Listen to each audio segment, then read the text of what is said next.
Hello dear student, आप सभी के चैनल में आपका स्वागत है। हम पिछले वीडियो में केमिस्ट्री के ऑब्जेक्टिव क्वेश्चन स्टार्ट कर चुके हैं। इसी क्रम में आज का दूसरा वीडियो है आपके, इसमें टोटल 25 क्वेश्चन हैं।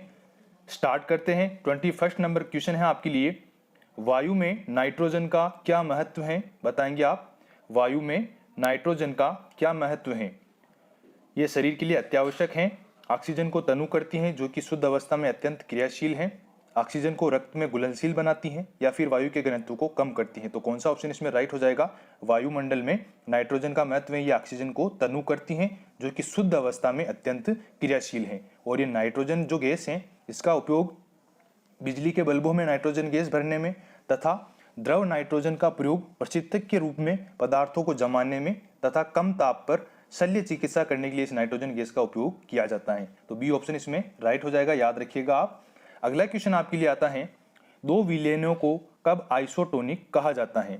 दो विलयनों को कब आइसोटोनिक कहा जाता है बताएंगे? जब उनका परासरण दाब समान हो, उनकी सांद्रता बराबर हो, उनमें एक ही विलय गुले हो या फिर उनका वाष्प दाब समान हो। तो दो विलयनों को जब उस टाइम आइसोटोनिक कहा जाता है जब उनका ऑस्मोटिक दाब समान हो, जब उनका परासरण दाब समान हो। ए ऑप्शन इसमें राइट हो जाएगा। अगला क्वेश्चन आता है आपके लिए, गैस एजेंसियों के द्वारा दिए जाने वाले सिलेंडरों में रसोई गैस का रूप क्या होता है?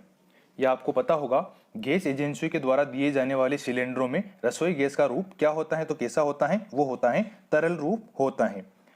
अगला क्वेश्चन आता है आपके लिए, इसमें आपको समझा देता हूं मैं, क्योंकि ठोस का आकार और आयतन दोनों निश्चित होता है। ठोस का आकार और आयतन दोनों निश्चित होता है क्योंकि ठोस में इंटरमोलिकुलर फोर्स अधिक लगता है, और द्रव का आकार अनिश्चित और आयतन निश्चित होता है क्योंकि इसमें द्रव में क्या होता है, इंटरमोलिकुलर फोर्स कम लगता है। और गैस का आकार और आयतन दोनों अनिश्चित होते हैं क्योंकि इसमें इंटरमोलिकुलर फोर्स नहीं लगता है। और विलयन दो या दो से अधिक पदार्थों के समांगी मिश्रण घोल का विलयन कहा जाता है। अगला क्वेश्चन आता है आपके लिए, रसोई गैस किसका मिश्रण होता है? रसोई गैस जो है ये किसका मिश्रण होता है बताएंगे आप? कार्बन डाइऑक्साइड या कार्बन मोनोऑक्साइड का, ब्यूटेन और प्रोपेन का, मीथेन और एथिलीन का, और कार्बन डाइऑक्साइड और ऑक्सीजन का। तो रसोई गैस जो है वो ब्यूटेन और प्रोपेन का मिश्रण होता है।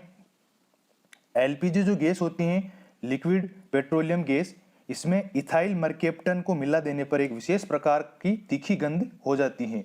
और मीथेन को मार्स अर्थात दलदल गैस भी कहा जाता है, याद रखिएगा। मीथेन को मार्स अर्थात दलदल गैस भी कहा जाता है। और धान के जो खेत होते हैं इनमें प्राय कौन सी गैस निकलती है? मीथेन गैस निकलती है। फिर इसके बाद सीएनजी जो होती है, सीएनजी की फुल फॉर्म क्या होती है? Compressed natural gas. इसमें सबसे अधिक 85% मीथेन होता है, याद रखिएगा आप। सीएनजी जो गैस होती है इसमें सबसे अधिक 85% मीथेन होता है। इसके अतिरिक्त सीएनजी में इथेन, प्रोपेन, ब्यूटेन आदि होता है। और जो नेचुरल गैस होती है इसमें भी सबसे अधिक 83% मीथेन होता है, याद रखिएगा। और बायोगैस जो होती है इसमें भी 65% मीथेन होता है। तो इसमें कौन सा हो गया? रसोई गैस किसका मिश्रण है? ब्यूटेन और प्रोपेन का। बी ऑप्शन इसमें राइट हो जाएगा। अगला क्वेश्चन आता है आपके लिए, अभ्रक क्या है? अभ्रक क्या है बताएंगे आप? विद्युत तथा उष्मा का बहुत अच्छा चालक, उष्मा का खराब तथा विद्युत का अच्छा चालक, दोनों उष्मा तथा विद्युत का खराब चालक, उष्मा का अच्छा तथा विद्युत का खराब चालक। तो अभ्रक क्या है आपको पता होना चाहिए। अभ्रक है उष्मा का अच्छा तथा विद्युत का खराब चालक। अभ्रक जो है ये उष्मा का चालक है और विद्युत का कुचालक है, बेड कंडक्टर है विद्युत का। अगले क्वेश्चन की तरफ बढ़ते हैं अपन। एंजाइम जो है वो कैसे पदार्थ हैं बताएंगे आप?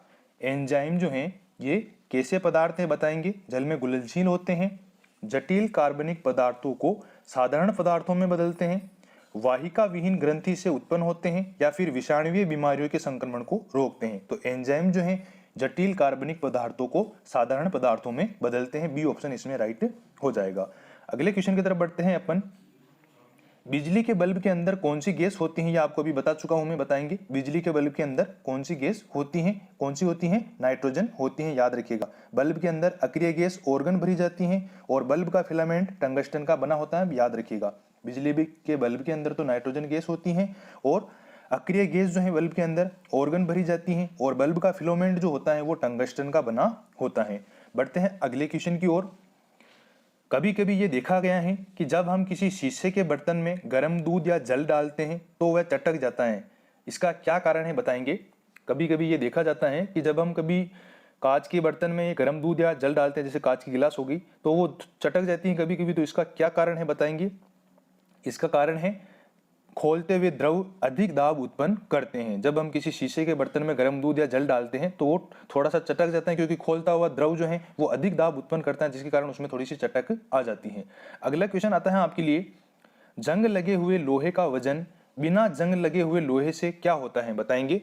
जंग लगे हुए लोहे का वजन बिना जंग लगे हुए लोहे से क्या होता है? कुछ अधिक, बराबर, कम या फिर लगभग बराबर। तो कुछ जंग लगे हुए लोहे का वजन बिना जंग लगे हुए लोहे से कुछ अधिक होता है। ए ऑप्शन इसमें राइट हो जाएगा। अगला क्वेश्चन आता है आपके लिए, परम शून्य ताप क्या है? बताएंगे। परम शून्य ताप क्या है? किसी भी तापमान पैमाने का आरंभ बिंदु, सैद्धांतिक रूप से न्यूनतम संभव तापमान, वह तापमान जिस पर सभी द्रव पदार्थों के वाष्प जम जाते हैं, या फिर वह तापमान जिस पर सभी पदार्थ वाष्पीय प्रवस्था में होते हैं। तो बताएंगे परम शून्य ताप क्या है? वो है सैद्धांतिक रूप से न्यूनतम संभव तापमान। बी ऑप्शन इसमें राइट हो जाएगा। सैद्धांतिक रूप से न्यूनतम संभव तापमान को परम शून्य ताप कहा जाता है, एब्सोल्यूट टेम्परेचर स्केल। और ताप मापने का वह पैमाना, याद रखिएगा, ताप मापने का वह पैमाना जिसमें -273 डिग्री सेल्सियस को शून्य माना जाता है, वो क्या कहलाता है? परम ताप पैमाना कहलाता है। -273 डिग्री सेल्सियस को ताप पैमाने का वह पैमाना जहां पर -273 डिग्री सेल्सियस को शून्य माना जाता है, वो परम ताप पैमाना कहलाता है। अगला क्वेश्चन आता है आपके लिए, ईंधन के जलते समय उनमें जो कार्बन और हाइड्रोजन मौजूद हैं वे वातावरण में आ जाते हैं। वापस रिपीट करता हूं मैं, ईंधन के जलते समय उनमें जो कार्बन और हाइड्रोजन मौजूद हैं वे वातावरण में आ जाते हैं, कार्बन डाइऑक्साइड और जलवाष्प में बदल जाते हैं, परिवेश के द्वारा अवशोषित हो जाते हैं, या फिर हाइड्रोकार्बन में बदल जाते हैं। इसका आंसर क्या होगा? ईंधन के जलते समय उसमें जो कार्बन और हाइड्रोजन, कार्बन डाइऑक्साइड ये होते हैं, ये किसमें बदल जाते हैं? कार्बन डाइऑक्साइड और जलवाष्प में बदल जाते हैं। बी ऑप्शन इसमें राइट हो जाएगा। अगला क्वेश्चन आता है आपके लिए, वातावरण में सर्वाधिक मात्रा में पाई जाने वाली गैस कौन सी है? बिल्कुल इजी क्वेश्चन है। वातावरण में सर्वाधिक मात्रा में पाई जाने वाली गैस कौन सी है? नाइट्रोजन है। सी ऑप्शन इसमें राइट हो जाएगा। नाइट्रोजन का सबसे प्रमुख व्यापारिक उपयोग आप याद रखिएगा, नाइट्रोजन का सबसे प्रमुख व्यापारिक उपयोग अमोनिया के उत्पादन में होता है।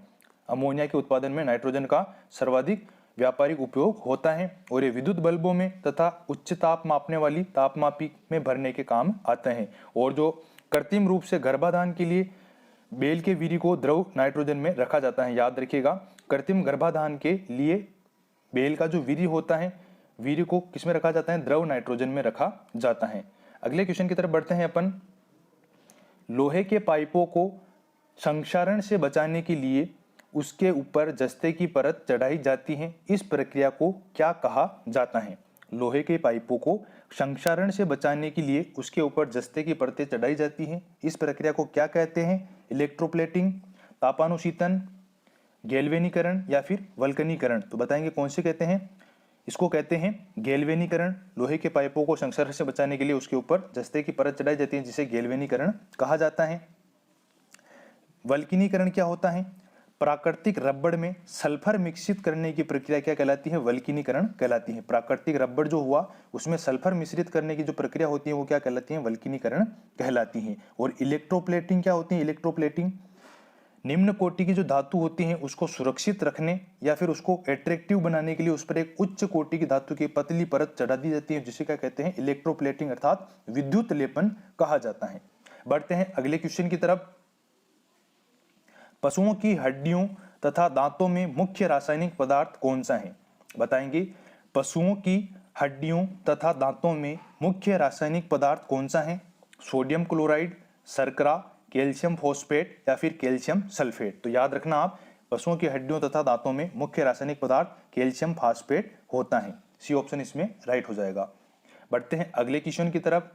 रासायनिक रूप में शुष्क हिम अर्थात ड्राई आइस कौन सा है?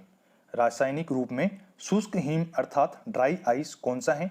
अशुद्ध जल से बना हुआ हिम, ठोस कार्बन डाइऑक्साइड, ठोस सल्फर डाइऑक्साइड, उप शून्य तापमान पर रखा हिम। तो याद रखना, रासायनिक रूप में निम्न में से शुष्क हिम कौन सा है? वो है ठोस कार्बन डाइऑक्साइड। शुष्क बर्फ का प्रयोग जो है वो रेफ्रिजरेशन में किया जाता है। अगला क्वेश्चन है आपके लिए, सामान्य वायु के नमूने में उपस्थित नहीं होने वाली गैस कौन सी है? सामान्य वायु के नमूने में उपस्थित नहीं होने वाली गैस कौन सी है? तो इसमें कौन सा आएगा बताएंगे? इसका आंसर क्या होगा? इसका आंसर होगा क्लोरीन उपस्थित इसमें नहीं होता है। अगला क्वेश्चन की तरफ बढ़ते हैं अपन। उत्प्रेरक वह पदार्थ हैं जो, बताएंगे, उत्प्रेरक वह पदार्थ हैं जो या तो रासायनिक अभिक्रिया को रोक देता है, रासायनिक अभिक्रिया को प्रारंभ करने में सहायता करता है, रासायनिक अभिक्रिया की चाल को बदलता है या फिर रासायनिक अभिक्रियाओं की चाल को घटाता है। तो कौन सा ऑप्शन इसमें राइट होगा? उत्प्रेरक वह पदार्थ हैं जो कि रासायनिक अभिक्रिया की चाल को बदलता है। अगला क्वेश्चन है आपका, कार्बन की न्यूनतम मात्रा किसमें होती है? कार्बन की न्यूनतम मात्रा किसमें होती है? इस्पात में, कच्चे लोहे में, पिटवा लोहे में या फिर डलवा लोहे में, कास्ट लोहे में? बताएंगे किसमें होती है? कार्बन की न्यूनतम मात्रा होती है पिटवा लोहे में, रोट लोहे में।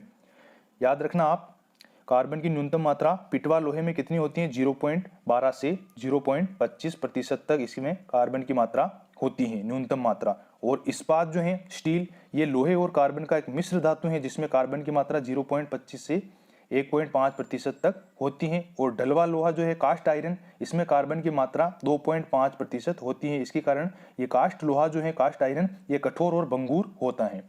बढ़ते हैं अगले क्वेश्चन की ओर। कोयलों की खानों में कार्बनिक तत्व के सड़ने से बनने वाला मार्स गैस क्या है? कोयले की खानों में कार्बनिक तत्व के सड़ने से बनने वाला मार्स गैस कौन सी है? आपको बता चुका हूं मैं अभी। कौन सा ऑप्शन इसमें राइट होगा? मीथेन, बी ऑप्शन इसमें राइट हो जाएगा।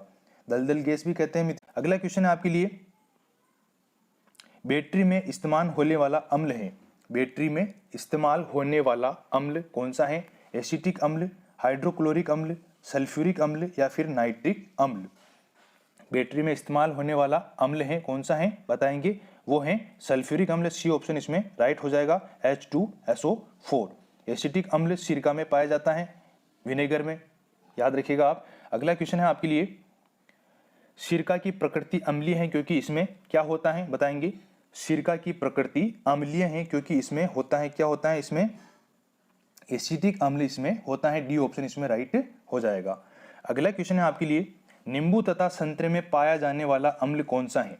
नींबू तथा संतरे में पाया जाने वाला अम्ल आपको बिल्कुल पता है, साइट्रिक अम्ल है, सी ऑप्शन इसमें राइट हो जाएगा, सिट्रिक अम्ल। अगला क्वेश्चन है आपके लिए, जलापूर्ति के लिए जल का शोधन निम्न प्रक्रिया द्वारा होता है।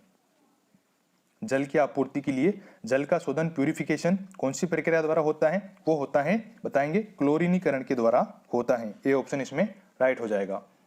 अगला क्वेश्चन आता है आपके लिए, शर्करा के किण्वन के दौरान बनने वाला मुख्य यौगिक कौन सा है?